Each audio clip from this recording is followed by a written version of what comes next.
Hello everyone, आज है 19 मई और आज इस वीडियो में हम बात करने जा रहे हैं आईडीएफसी फर्स्ट बैंक के बारे में। 77 रुपीज़ का ये शेयर है और देखा जाए तो पिछले एक महीने में तकरीबन 5.5% की गिरावट है।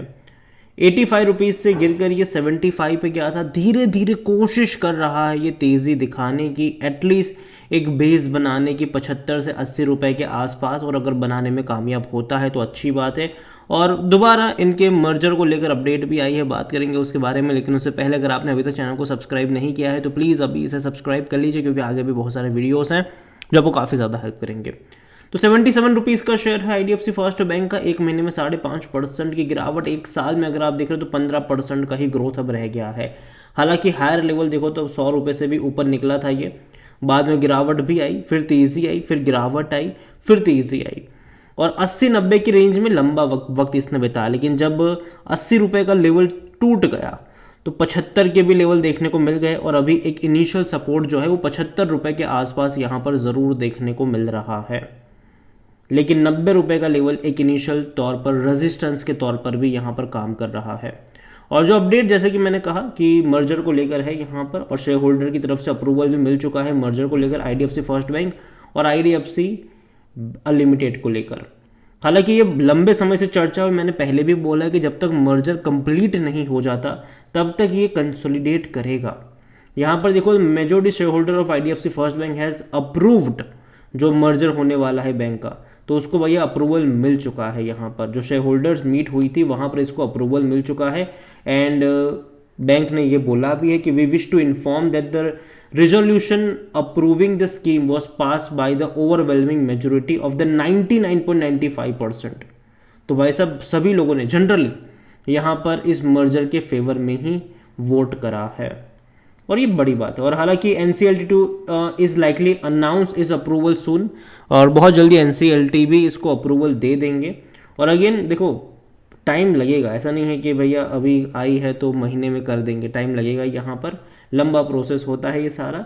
और जहाँ तक वॉल्यूम देखे आज, तो आज सॉरी कल जो इसके वॉल्यूम आए थे यहाँ पर, तो कल सैटरडे था लेकिन फिर भी बाजार कुछ घंटों के लिए खुला था, तो तकरीबन 28 लाख के आसपास के शेयर ट्रेड होते यहाँ पर नजर आए।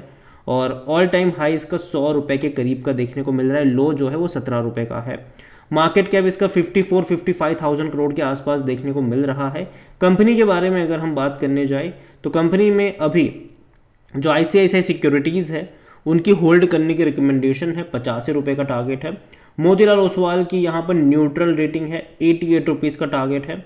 जेफरीज की यहाँ पर बाई कॉल था और तकरीबन 100 रुपये का टारगेट जेफरीज ने भी यहाँ पर दिया था। According to Moneycontrol user 75% लोग कह रहे हैं कि खरीदारी करो, 25% लोग कह रहे हैं बेचो और भाग जाओ यहाँ से। कंपनी को लेकर अगर आप बात करेंगे डिविडेंड के बारे में, तो ये पे नहीं कर रहा है, क्योंकि कंपनी अभी हाल फिलहाल में प्रॉफिटेबल हुई है, वरना उससे पहले नुकसान में भी थी और बाद में प्रॉफिट भी कम थे। अगर आप यहाँ पर नंबर्स की बात करें तो रेवेन्यू में लगातार तेज़ी जो आई है, सबसे बड़ी जो तेज़ी आई है वो फाइनेंशियल ईयर 2024 में, ये 30,000 करोड़ से भी ज़्यादा का रेवेन्यू है।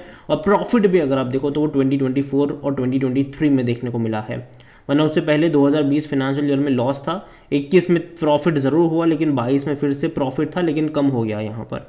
लेकिन 23 और 24 में अच्छा प्रॉफिट, तो मैं उम्मीद कर रहा हूँ कि शायद इस साल से ये डिविडेंड अनाउंस कर सकता है।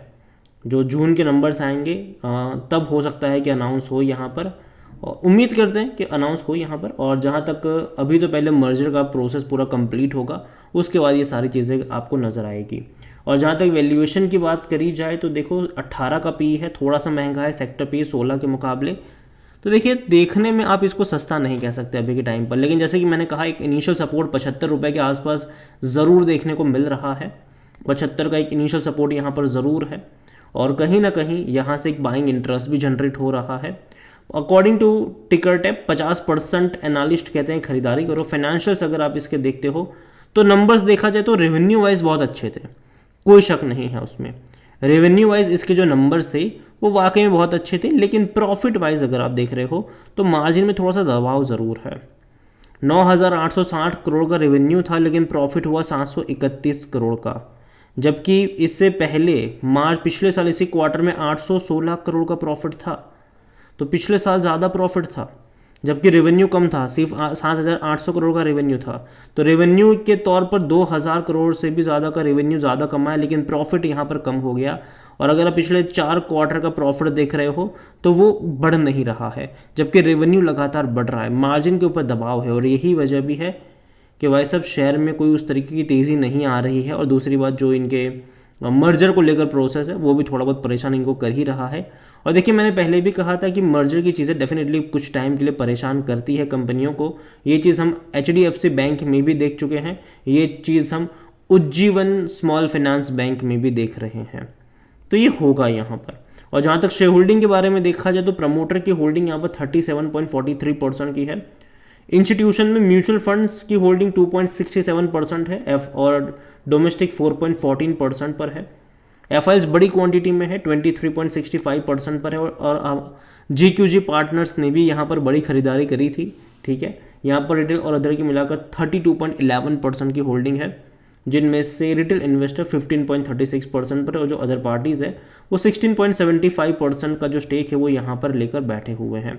ओवरऑल अगर मैं बात करने जाऊँ IDFC फर्स्ट बैंक की, तो देखिए अगेन बैंक ख़राब नहीं है ये, लेकिन पिछले कुछ क्वार्टर में जो मार्जिन पे थोड़ा बहुत दबाव बन रहा है वो डेफिनेटली इनको परेशान कर रहा है। रीज़न ये कि अगर आप बाकी सरकारी बैंक अगर आप देख रहे हो ना, जो छोटे सरकारी बैंक है वहाँ पर रेवेन्यू में भी तेज़ी आ रही है, प्रॉफिट में भी तेज़ी आ रही है।